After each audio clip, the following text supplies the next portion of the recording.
Wouldn't it be great to have a truly jaw-dropping view? Like windows looking directly into space. Well, it's time to build your very own cosmic skyscraper. What would it take to construct a building that reaches into space? How would you supply your penthouse with water and power? And what would you do if the elevator stopped working?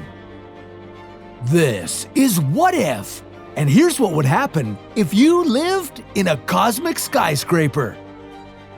The Kármán line is the area that's often regarded as the boundary between Earth and outer space. This edge hovers around 100 kilometers above our planet's surface. Living this high up, you'd be 1/4 of the way to the International Space Station. And your penthouse would be over 100 times higher than the tallest building in the world today, the Burj Khalifa.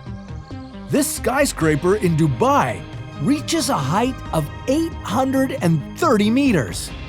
It would take about 20 seconds to hit the ground if you fell from the top of the Burj Khalifa, so be careful on your new balcony on a cosmic skyscraper, because a fall from that height would be a much longer plummet to your death.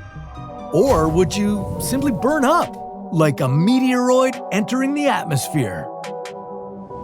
Of course, living in the sky doesn't mean you can avoid the problems on Earth. Eventually, all that pollution we put in the air will come up here anyway. Look, we all want a better planet and to make a difference for the next generation.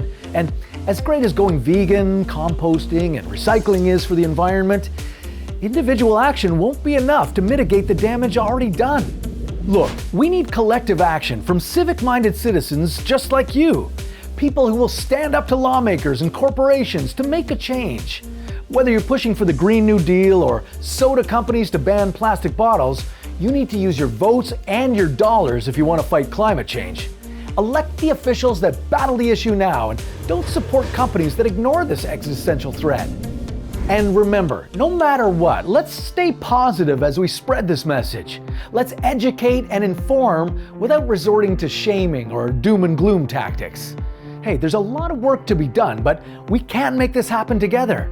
If we clean up the Earth below, the view from the top will be spectacular. In order to begin planning the tallest construction project ever, you'd need to take into consideration how big its base would need to be. With our current technology, we could build something as tall as 4 kilometers. That's roughly the same size as Mount Fuji. A concept skyscraper like this was proposed to help Tokyo with its surging population issues. It would have required a base as large as 36 square kilometers to go along with a price tag in the trillions. A building that is 8.8 kilometers tall, or the height of Mount Everest, would need a base that's 4,100 square kilometers. That's twice the size of the city of Tokyo, Japan. You'd certainly need a lot of land area for the base of your cosmic tower, but even if you had all the land you needed, your issues would run deep. Literally. A tower reaching to space would be so heavy that even the Earth below it would struggle to support it. It would create a ditch in the crust. Over hundreds of years, your tower would sink deeper and deeper. Your construction materials would be another important thing to consider.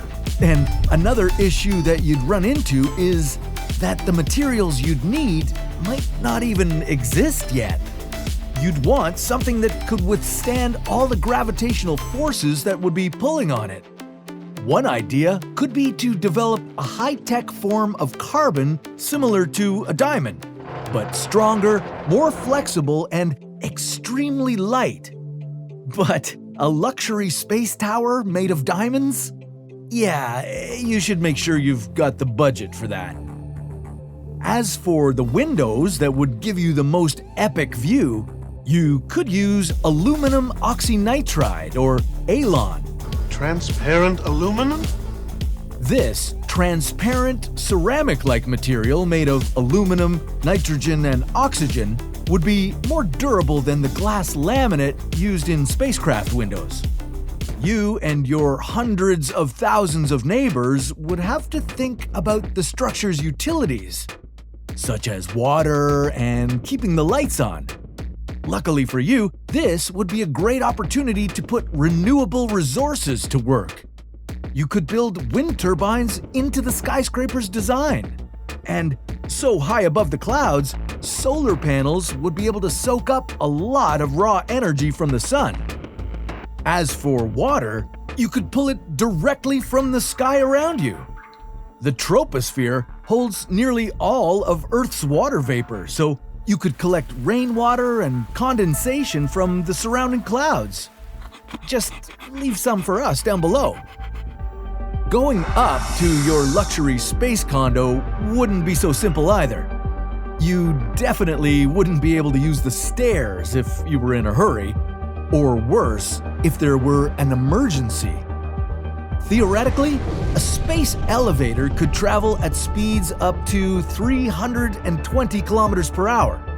At a height around the Kármán line, you'd need about 25 minutes to get from your penthouse to the ground floor. Maybe you'd have a faster commute if you used a parachute. Of course, that would be if you didn't burn up like a meteoroid in the mesosphere. The truth is that living the high life would come with some downsides. The temperatures along the tower would vary dramatically. At the bottom of the thermosphere, it would be as cold as minus 120 degrees. And at the top of that layer, it would be a scorching 2,000 degrees. You certainly wouldn't be able to enjoy a beautiful afternoon out on your balcony without a spacesuit protecting you from the extreme temperatures and providing you oxygen to breathe. There would also be a constant threat of damage from meteorites and broken satellites. Hurricanes or tornadoes below you could topple the structure too.